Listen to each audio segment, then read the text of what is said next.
Rosa Weber, relatora da ADPF 442, demais autoridades, senhoras e senhores. Eu quero iniciar com um ato de agradecimento à senhora excelentíssima ministra Rosa Weber, que no primeiro dia e hoje também desta audiência, a senhora reconheceu que trata-se de um tema jurídico delicado, sensível, altamente polêmico, enquanto envolve razões de ordem ética, moral e religiosa.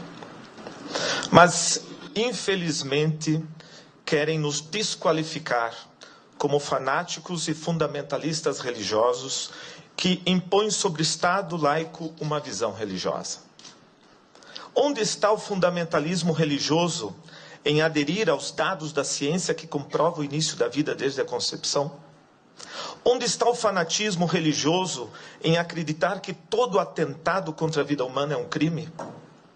Onde está o fundamentalismo religioso em dizer que queremos políticas públicas que atendam à saúde das mães e dos filhos? Por isso, a CNBB, Conferência Nacional dos Bispos do Brasil, reitera sua posição em defesa da vida. Esta vida humana, com toda a sua integralidade, dado científico, com toda a dignidade, artigo 1º da Constituição, com toda inviolabilidade, artigo 5º da Constituição, desde sua concepção até a morte natural.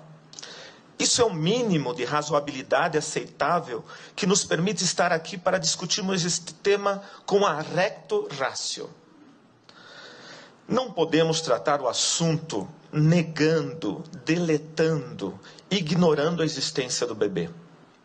Parece que estamos falando de uma vesícula biliar, de um rim, de um adendo que precisamos extirpar, que está causando a morte das mulheres. O foco está errado. Se é um problema de saúde pública, deve ser tratado e solucionado como tal.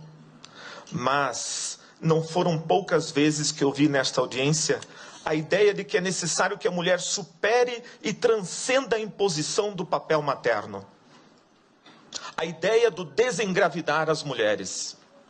Isso, excelentíssima ministra, não tem nada a ver com os artigos 124 e 126 do Código Penal. A questão jurídica dos números 124 e 126 foi recepcionada, sim, por todas as mães que pensaram em abortar, mas não fizeram, lembrando que é um atentado contra a vida. Se negarmos isso, negaremos a capacidade de discernimento de todas as mulheres que optaram por não abortar para salvaguardar os seus filhos. O desacordo não é jurídico. Desabilitando os já referidos números do Código Penal, este Supremo Tribunal Federal estaria desacreditando na consciência reta que tutela a vida mais frágil e inocente que é a vida do bebê. O problema é que ninguém quer nominar esse inocente. Ele está apagado, deletado dos nossos discursos para justificar esse intento em nome da autonomia e liberdade da mulher. Mas a criança em desenvolvimento, na 12ª semana, é uma pessoa, uma existência, um indivíduo real, único, irrepetível. E provavelmente, naquele momento, a mãe já escolheu o nome para o seu filho. Se é uma questão de saúde, e a palavra saúde vem de salus, do latim, significa salvar, a lei teria que proteger a mãe e o filho proporcionalmente. Como esse Supremo Tribunal Federal vai explicar a permissão da pena capital a um ser humano inocente e indefeso para justificar a nossa incapacidade de políticas públicas de proteção à saúde reprodutiva da mulher? É assim que o Supremo Tribunal Federal vai garantir a inviolabilidade do direito à vida, dando uma arma chamada autonomia, para que homens e mulheres, no seu bel prazer, interrompam a vida das crianças até a 12ª semana, sem precisar dar nenhuma satisfação do seu intento predatório. Esperamos que não, pois o direito à vida é o mais fundamental de todos os direitos. Por isso, mais do que qualquer outro, deve ser protegido. Ele é um direito intrínseco à condição humana e não uma concessão do Estado. Os poderes da República têm obrigação de garanti-lo e defendê-lo. E não compete a nenhuma autoridade pública reconhecer seletivamente o direito à vida, assegurando a alguns e negando a outros.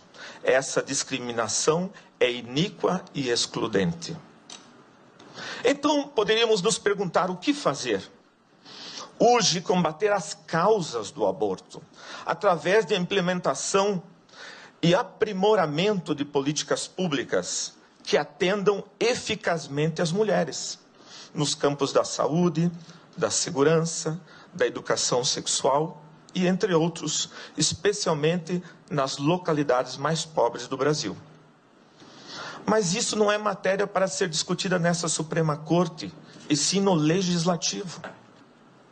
Em todo caso, eu convido a senhora, excelentíssima ministra Rosa Weber, que antes de tomar sua decisão, conheça pessoalmente ao menos uma das casas pró-vida que começam a se espalhar pelo Brasil.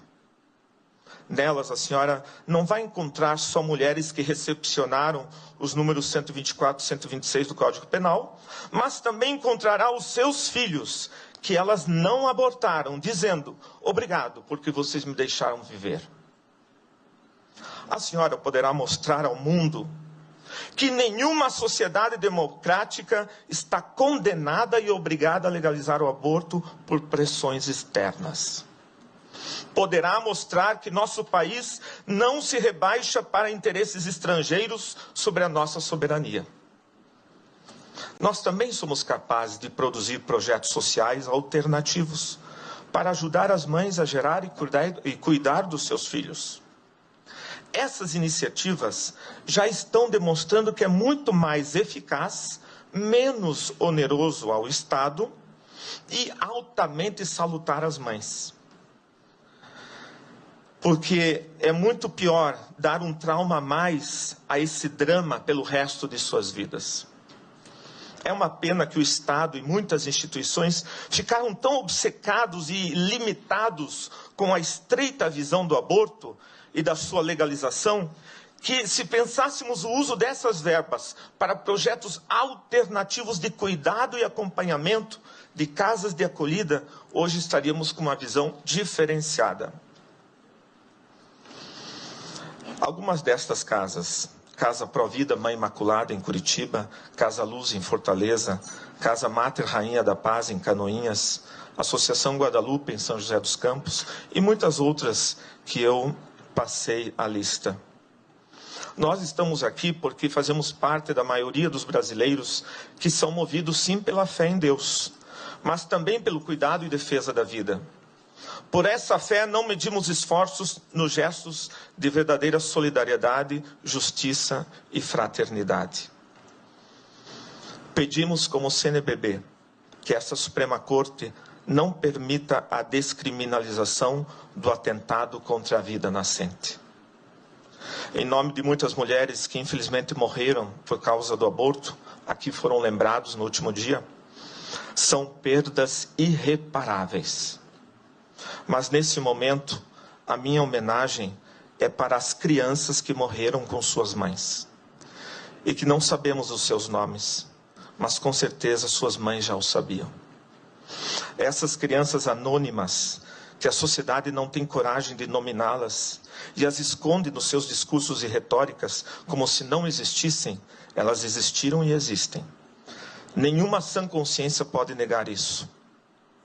Excelentíssima ministra Rosa Weber, um dia o grito silencioso desses inocentes calará fundo, pois a nossa nação, pátria amada, mãe gentil, sentirá falta da alegria e do sorriso desses filhos que ela não deixou nascer.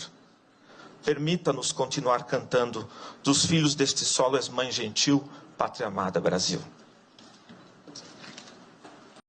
Preste atenção aqui, ó. Eu tenho que ser educado.